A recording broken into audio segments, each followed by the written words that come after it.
Hello everybody, this is Yoko's Band of Anime Reactions, and I figured I'd get at least one of these out before, at least get one video out today, and, actually now that I'm thinking about it, I might just do one episode a day, or maybe two, depending on what I'm doing, just to go slowly through my bulk of videos. Because not all the videos have bulk recordings, or not all the shows have bulk recordings. Some of them do, some of them don't have any new episodes out, which I actually have to work on, but once I finish up with Hellsing, Rising of the Shield Hero, Rosario plus Vampire completely, and maybe a couple others, I'm not sure, I'll work on some of the longer shows like Black Clover, Fairy Tail, Naruto, Dragon Ball, one of those as well, just to get some recordings for that.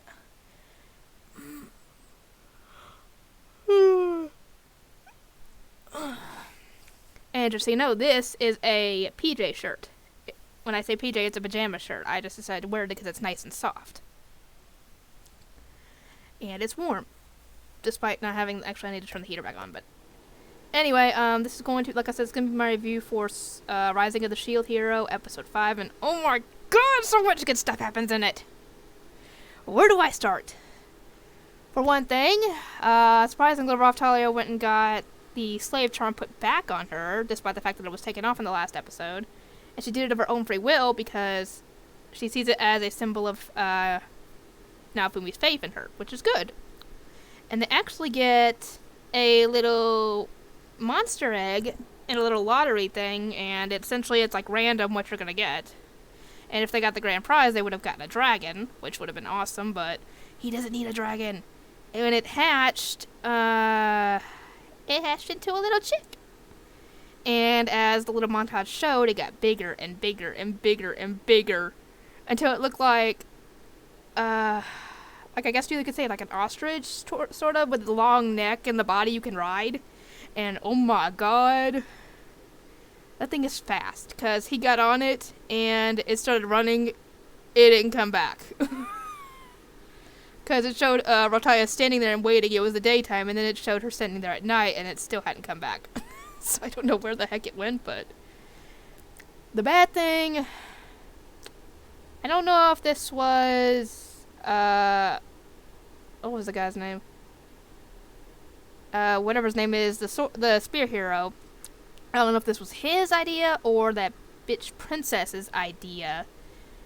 It wouldn't be surprising if this was her idea, to be completely honest. But apparently he gets a domain, and it's Loot Village, and they're going to try and tax people 50 silver to enter, 50 silver to leave. And as Naofumi pointed out, that would essentially, that's way too expensive considering how much it costs to like rent a room for something, or for, room for the night with food is 1 silver. They are essentially extorting the villagers, and apparently not only do the sword hero and the bow hero have his back when it comes to, what he deserves, because he defended, sorry, I just noticed that was up. He defended Loot Village, and he should have gotten his reward. And they pointed out that essentially that the guy would have lost the duel had his little puppet master had not interfered. So yeah, they finally got the king to finally give him his reward, which was 500 silver, though that's way less than what the others got. Even though he defended a whole village with just him and Raphtalia, and they did not. And the knights from the kingdom only showed up right at the end. So they essentially defended it by themselves. So they should have gotten a lot more than 500 silver. Anyway, yeah,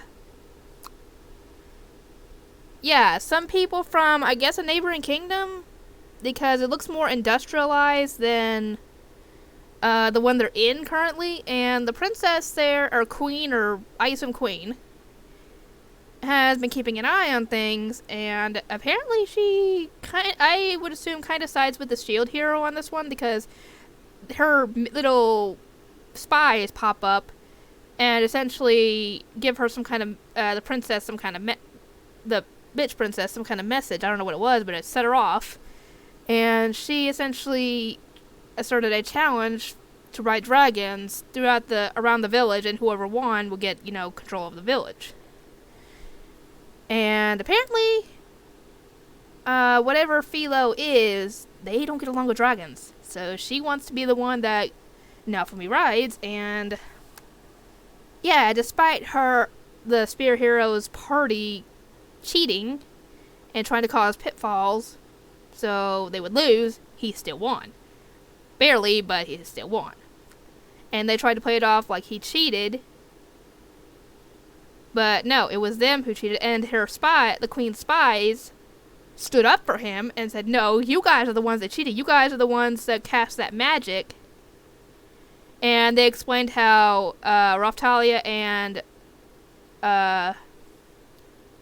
Naofumi's magic works, and they actually went and got some rewards for saving some of the people in Loot Village from the magic store user, and the herb store, I guess you would say, the medicine store, whatever you want to call it.